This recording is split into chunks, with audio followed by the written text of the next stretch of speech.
ስክሮል እንዳታደርጉት ይሄ ቪዲዮ ይጠቅማችኋልና። አንድ መልእክት አለ። ነገሮች ሳይሳኩ ሲቀሩ ለበጎ ነው ማለት ልመዱ። እንቅፋት እንኳን መቷችሁ ብትወርቁ ለበጎ ነው። ለዚህ ምሳሌ አንድ ልንገራችሁ። በአንድ ወቅት አንድ ንጉስና አንድ ታማኝ ባሪያ ጠባቂ ነበረው። ይሄ ንጉስ ይራቡና ታዲያ ወደ አደን ጫካ ይሄዳሉ። በዛም ጫካ ላይ አንድም የሚታደን ያጣሉ በራሳቸው ወሰን ላይ። ታዲያ ወደ ሌላ ወሰን ይገቡና ለማደን የራሳቸውን ድንበር አልፈው ያያሉ የሚታደን ማለት ነው። ታዲያ ሁለቱም ባላ የራሳቸውን ባላ ይዘዋል ከጦር ጋር ማለት ነው። ንጉሱ ከፊት ነው፣ ባሪያው ጠባቂው ከኋላ ነው። መቼም ጠባቂ ከኋላ ነው የሚከታተለው።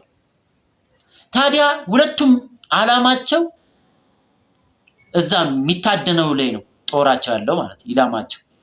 ታዲያ ሁለቱም እንዳለሙ ባሪያው በችኮላ ባላውን ሲለቀው ጦሩ የንጉሱን አብራጣት ይቆርጠዋል። ንጉሱም ምን ይላል? ታማኝ ነው ጠባቂ ነው ብዬ ያሰብኩት እዚህ ጫካ ውስጥ ሊገለኝ ነው ብሎ ክስ ይመሰረትበትና እንዲታሰር ያደርጋል። በቀጣይ ቀንም ለማደን ይሄ ንጉስ ይሄዳል። ታዲያ ወሰኑን ስለማያውቀው ጠባቂው ነበረ የራሳቸውን ወሰን የሚያውቀው። የራሳቸውን ወሰን አልፎ ወደ ሌላ ንጉስ ወሰን ይገባል። በዛ ንጉስ ወሰን ላይ ደግሞ የገባ ሰው ሞት ነው ቅጣቱ ማለት ነው። ታዲያ ይሄ ንጉስ የራሱን ድንበር አልፏልና የዛ ጠባቂ ባሪያዎች ያገኙታል። ስትራግል ያደርጋል ለማምለጥ ግን አልቻለም። አንድ ሰው ነው። ታዲያ ይዙታል። ይዘውም ያቀርቡታል ወደ ፍርድ ማለት ነው።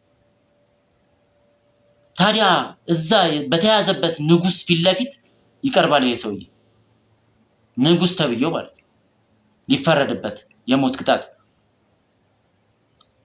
ታዲያ ለሞት ቅጣት የሚያበቃው የራሳቸው ህግ አለ። ህጉንም ያወጡትና የመጀመሪያው ህግ ምን ይላል? አንድ ሰው በሞት ቅጣት ለመቀጣት ይላል ሙሉ አካል ሊኖር ይገባል ይላል። አነበበ። እስቲ ፈትሹት ሲባል ጠባሳ የለውም፣ ነገር ግን አብራጣት የለውም። ወደ አገኛችሁበት መልሱት ይባላል። ታዲያ እነዛ ባሪያ ያገኙት ወደ አገኙበት ቦታ ላይ መልሱታል ማለት ነው። እሱም ያ ወደ ራሱ ድንበር ተመልሶ ይመጣና ታማኝ ባሪያን ያሰርኩት ካለ አግባብ ነው ብሎ ይጸጸታል። ሄዶም እንዲፈቱትና ፊት ለፊቱ እንዲቀርብ ይጠይቃቸዋል። ያቀርቡታል። እኔ አንተን በማሰሬ ተጸጽታል ወይ ብሎ ሲጠይቀው ባሪያው ለበጎ ነው ይለዋል። ባታስረኝ ኖሮ እሞት ነበረ። አያችሁ አይደል? አንዱ ለአንዱ ነገሮችን ለበጎ ነው ካላላችሁ በጣም ከባድ መዘዝ ይኖረዋል።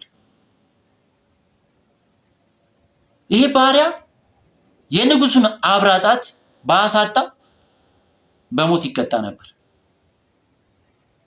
ንጉሱም ደግሞ ይሄን ባሪያ ባስሮ ኖሮ በሞት ቅጣት ይቀጣ ነበር።